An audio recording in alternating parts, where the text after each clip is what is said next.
What's happening, fishing friends? Welcome to another episode. The temps are warming up here in the Midwest, and it is almost that time. Yes, I'm talking about frogging season. In fact, I've had a couple buddies who said they've already caught a fish on the frog, so I figured, you know what? Now would be a perfect time to talk about this and break it down, especially for folks who are newer to frogging, or heck, if you're even somebody that's looking to get into frogging for the first time this year. This video will help. Yes, today I'm going to go through my whole frogging setup. I'm talking rod, reel, line, certain frogs, and I'm even going to give you some tips on frog fishing. Heck, if you've been around my channel for any amount of time, you already know that frogging is one of my absolute favorite ways to catch bass. You know, you're up in that thick, sloppy, grimy, gross, disgusting stuff, the places that a lot of anglers just pass right on by. But that's not always the case. Contrary to popular belief, frogging is a lot more versatile than people think. So with all that being said, let's start out by talking about rods. Now, if you followed my channel last year, you'll know that the Shimano SLX, that was my frogging rod last year. And you can see, whew, talk about dirty, disgusting. This thing hasn't been cleaned. I need to completely take it apart and get all this stuff all out of there. But frogging is one of the hardest things you can do to a rod. So it's a great way to test your gear, rod, reel, and all that to see if it will hold up. I'll talk more about this rod in a future video. Now, a couple years before that, the Abu Garcia Veritas was my frogging rod. Again, good frogging rod, and I think before that was the Vengeance. I think I got that one at Walmart, but you know, a pretty simple rod, nothing too crazy, fancy, anything like that. You'll notice that none of these rods are $500 sticks. If someone's telling you you need to go out and buy a $500 rod for frog fishing, they've probably got ulterior motives. With frogging, you're visually seeing that blow up. You know, 99% of the time, there's no question whether you got to buy it. Sometimes they'll come up and just kind of slurp it, but most of the time you're still going to see that. And plus, in my opinion, you're always going to be running braid. We'll get to that more, but with those together, you don't need to have a rod that can fill a tick move on a log 75 yards away. So in my opinion, save your money for a more expensive rod when you're doing something like, you know, jig fishing or a Texas rig or, you know, a little finesse spinning rod, you know, Ned rig, something like that, where you really need to feel those bites and it could make the difference. Save your money for that, not a frogging stick. So to give you a closer look at my rod, for this year I'm using the Lew's Speed Stick. This is something I got asked a number of questions about. People said, have you tried that rod? It's in that $70 price range. I like the way it looks. It's got the full cork grip. I know people like that. Have you used it? I didn't have one, so I picked up one this year. Figured, why not? Let's get one for frogging. This is a 7-foot 4-inch heavy power rod. I personally like a rod that's longer for frog fishing. You know, as somebody that fishes from the bank, top water, especially frog fishing is something where I want to be able to get max distance, cover as much of those pads or scum or whatever it is on each cast. And if you have a shorter rod, you're going to lose casting distance. If you fish the banks a lot, you know that oftentimes you're limited to where you can cast from. So if you can get out, you know, 20 yards more on a cast, it makes a big difference when you're frogging. You don't have to worry about getting hung up when you're frog fishing, you know, as if you were throwing a spinner bait or, you know, kind of flipping and pitching a jig around close. Man, frog fishing, these things are like the 4x4 of the fishing world. So getting that out there as far as you can, to me, makes a big difference. But you have to remember, length is based on personal preference. You know, if you're someone shorter or you're fishing in a kayak, you just don't like a longer rod. I know a lot of guys use a shorter rod for frog fishing. On the opposite end, if you fish from a boat a lot, you might want an 8-foot, 8.5-foot rod for frog fishing. You kind of have to find what works for you. I like something in the 7'2" to 7'5"-ish range. I'm the most comfortable with something like that. But again, change it to what fits you the most. Now, I said this was a heavy power rod. I'll let you see those specs there. A heavy power rod is my preference because you have to remember, you're trying to drive 2 thick hooks. You can see the hooks on that frog there. Those are not small finesse hooks. You're trying to drive those 2 hooks on a long, long cast through a fish's mouth. So I personally like a heavy power rod, but a rod that's kind of soft in the tip. And what does that mean? You hear people talk about power, action, soft, regular, slow. What the heck does all that mean? Well, the heavy power rod means it takes more power, more force to put a bend into that rod. If this was a real light power rod, I'd barely pull it and it would bend all the way down, which means you're not going to be able to drive those heavy hooks, if I can find it. Heavy hooks like that. And what I mean by a soft tip is you don't want a rod that's like a pool cue, meaning all the way out to that tip, if you try to shake it or if you try to pull it, it's really hard to even put a bend into it.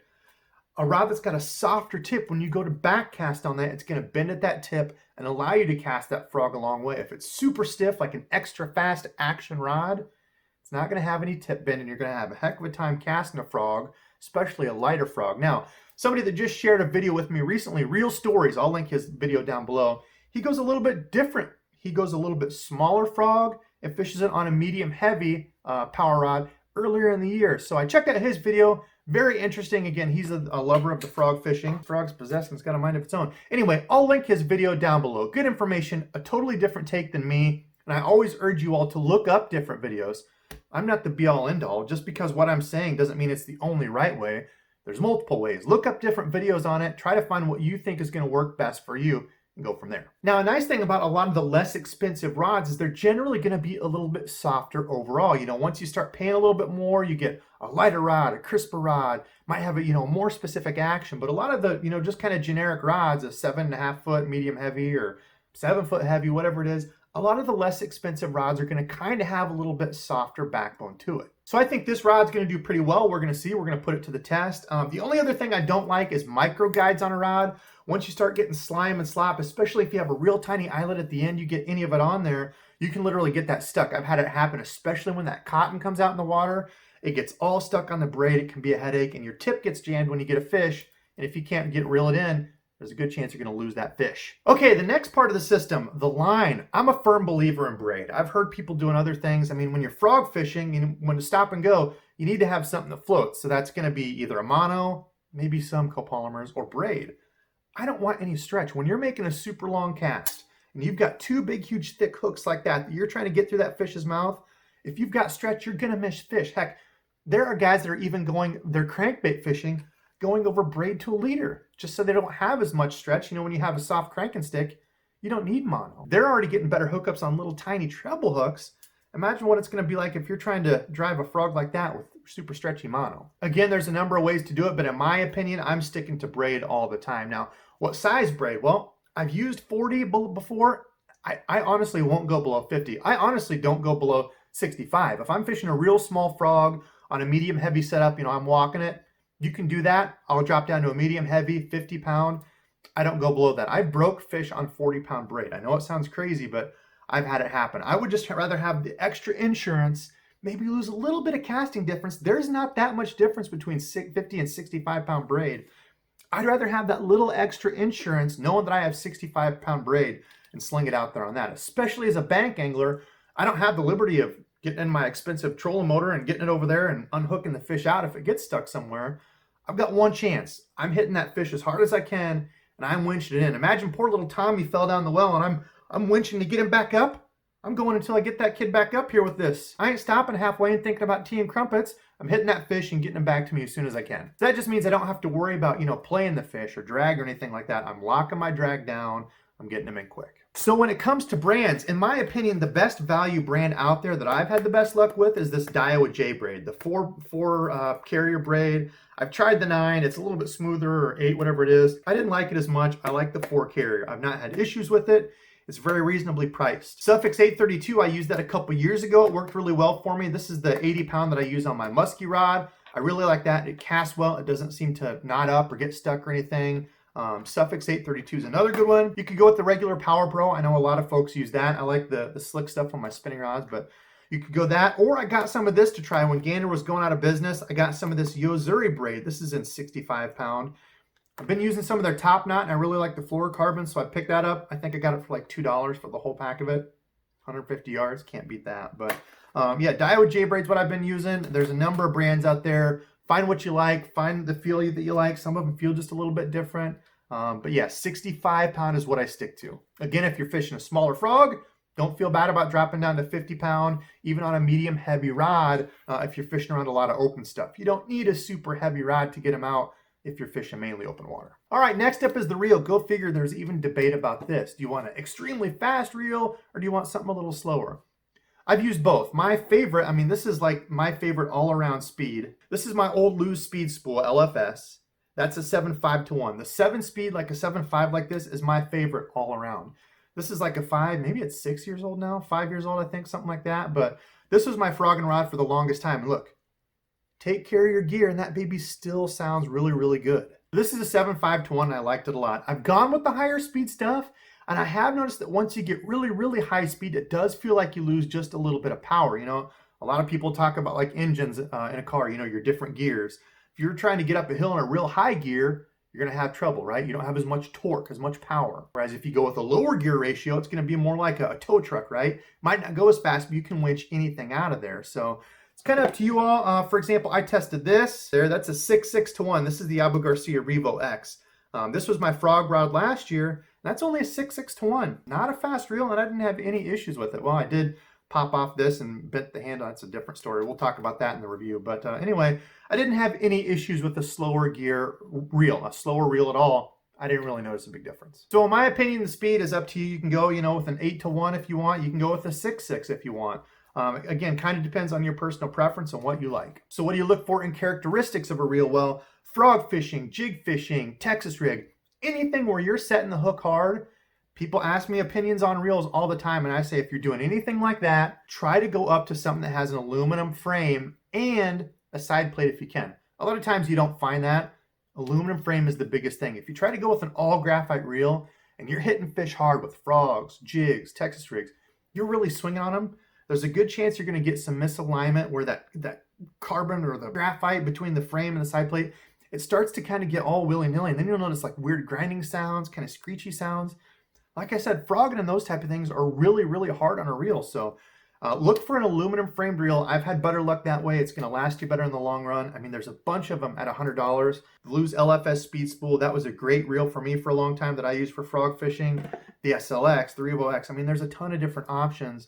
Right around that $100 price point is when you're going to start to move up to those aluminum framed reels. So I would say look for something there, and also look for something, as I flip this over here, that has comfortable handles. These are some aftermarket handles that I put on just so when you hit that fish hard, I can really grip onto it and winch them in.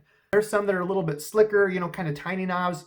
I don't like for when I have to hit that fish really hard. So just make sure it's comfortable in your hand. You're not going to be slipping off. Otherwise, the biggest thing, honestly, I think, is something with an aluminum frame. Okay, let's move on and talk about the actual frog. Man, if you go down the aisle of your local sporting goods store, Bass Pro, you go on Tackle Warehouse, whatever, and you look at frogs, there's a bunch of different ones out there, different colors, different styles, shapes, sizes. Where do you even start? Well, in my opinion, I like to have something that matches a bluegill. That's probably what I use the most because around here, small lakes, ponds, the places that I fish, bluegill is the primary forage. So I think that's honestly a really good starting point. This is that popping perch. I forget the color of this one, something. I'll link it down below. I honestly don't remember, but actually this color is my favorite. I think they call that like light yellow perch or yellow sunfish. I don't know. Again, I'll link those below, but that's where I start. Something that kind of mimics a bluegill, a sunfish, something like that is a great place. Okay, next is my black and white frogs, and I'm talking about the belly color of these. You'll notice a lot of frogs have like crazy colors on the top and it looks insane, but you flip it over and it's just a white belly or a black belly. Those are the two other colors that I would grab. So I would say if you're looking to grab just a couple frogs, one that has a white belly, one that has a dark belly, and something that looks like a bluegill. I mean, the dark belly for me is great in low light conditions. When that fish is looking up and there's cloud cover and such, that dark body, you know, that dark belly makes a great silhouette. Sun starts to come up. I've noticed I have a little bit better luck when I go to a white, a little bit more natural. Maybe it's looking like a bait fish. You know, maybe they can just key in on that white a little bit better. I know guys that flip it around. Some guys will use white when it's dark and they'll use a black to make that outline when the sun's up. Try whatever works for you. I've just noticed in low light, black seems to really work well for me. So in the mornings, I'll just start off with a black frog, might switch over to white. I honestly think the bluegill color imitation does really well anytime. You know, it's got that kind of bright colors on it. It's got some kind of different colorations on the bottom. This pop and perch kind of breaks up that. I think that's a good choice no matter what time. Okay, what brand should you grab? Well, I'm a big fan of the Strike King popping perch. I had a ton of luck with that last year. Thought for the longest time it was dumb. I was going to cut the tail off, but I used it and I had a bunch of success. Now the Booyah Pad Crasher, great frog. I've used these for a long time, and if you're a beginner, these are very reasonably priced. They come in the popping version with that cup mouth, and they come in the regular version that's just more pointy when you've got a whole bunch of cover. Those are great. They're pretty affordable. You can find them on sale quite a bit too. So the Booyah Pad Crasher is a great way to go. Oh yeah, and that old smoky color, if you watched the video that I linked below, he's a fan of that too. It's a great kept secret. How about the Scum frog? Talk about affordable frogs. They've got a few different ones. I've tried some of the other versions. I didn't like them as much, but this trophy series, kind of a unique frog, and I think this is like one of their top high-end frogs that's like 5 something, might be right around $6, but this one's pretty cool because you can see it's got an opening in the rear end there, so you're thinking, well, how would that thing float? It's got a weight back here, so this thing kind of sits like this head up, so when you walk it, it kind of pops the head. But you don't ever have to worry about draining this one. With some of the frogs, as you can see here on this pad perch, it has a little hole back here. So once it starts to take on water, you have to squeeze it out. The cool thing about these Scum frogs is with that big hole, when you go to cast, it already throws all that water out, and you cast it out, it floats that whole time. So it's kind of a neat one, and they're not very expensive. The hookup on it was good. I kind of enjoyed that one. Now, finally are these paddle tail kind of popping frogs. This is the Booyah Toad Runner, tackle Sprinker frog, and one of the old Stanley Ribbits. These are great if you don't want to work a frog, you know, pop it and try to walk the dog. If you're new to all that, you don't want to mess with it. Something like this is great. These Stanleys, I've had a lot of luck with those. Literally, you just cast them out. They're a soft plastic body. I think the pack comes with a hook and then 2 of these. So once this one tears up, you just put the other one on. You can buy replacements. But literally, you just cast it out, keep it up on top of the water. Those little legs kick. Same thing for the Tackle Sprinkler. This thing is all sorts of tore up. Actually, the bottom of it is all ripped up because around here, we've got pike, a lot of toothy critters. I got to be careful around those toothy guys. But that Tackle Sprinkler frog is my favorite. I felt like on the Booyah Toad Runner, I didn't get as good of a hookup. Did I just say as better of a hookup? Didn't get as good of a hookup. I feel like this is kind of short. I mean, they're Trocart hooks. They're razor sharp. So you can test it out. Sometimes you can find those on sale, but the Tackle Sprinkler, it is a little bit more, but I've had really good luck with it. It plops. The hookup ratio is really good. The hooks are pointed up. This body gets out of the way once you hook up. Everything I kind of look for in a frog. So if you're looking for something where you just cast it out and just reel it in, these are good options. It's almost like a buzzbait that you can stop and start. You don't have to worry about it sinking. All right, so when we get into frog fishing tips, the biggest thing is don't fish a frog like a zombie. I'll see people out there, not only with frog fishing, but with so many lures out there, they've got their one set cadence or their one set retrieve, and that's it. They'll try it a few times. If it's not working, they might go to a different bait and move on. Well, frog fishing is just like anything else. Sometimes I'll go with a pointed nose frog, just like this. See that pointed nose frog like there? And I'm going to walk it just like I would like a Zara spook. I'm just going to keep it at a constant action.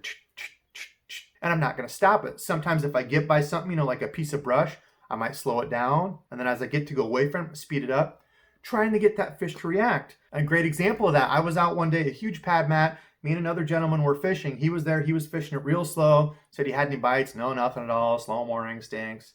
I got there and I just started working it a little quicker. It's kind of that scummy stuff on top where it leaves a good trail. So I just started working it quick and I already caught a fish within the first few minutes of being there.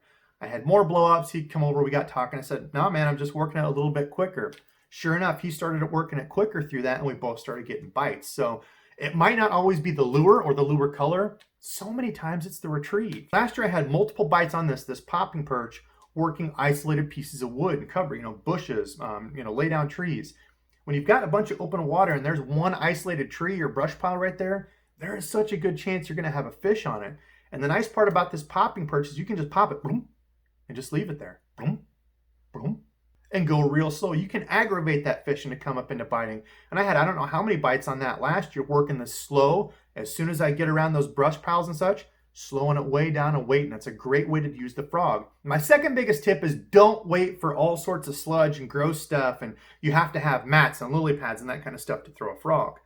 This was a tip that I heard from Jacob Wheeler probably 5 years ago in MLF, I want to say, but I forget where he was at. He was working a frog, up shallow, but he noticed there was a bunch of bait fish. He tied on a white frog, cut the legs completely off, so there was nothing. Just like this. Looks like a little shad or something, right?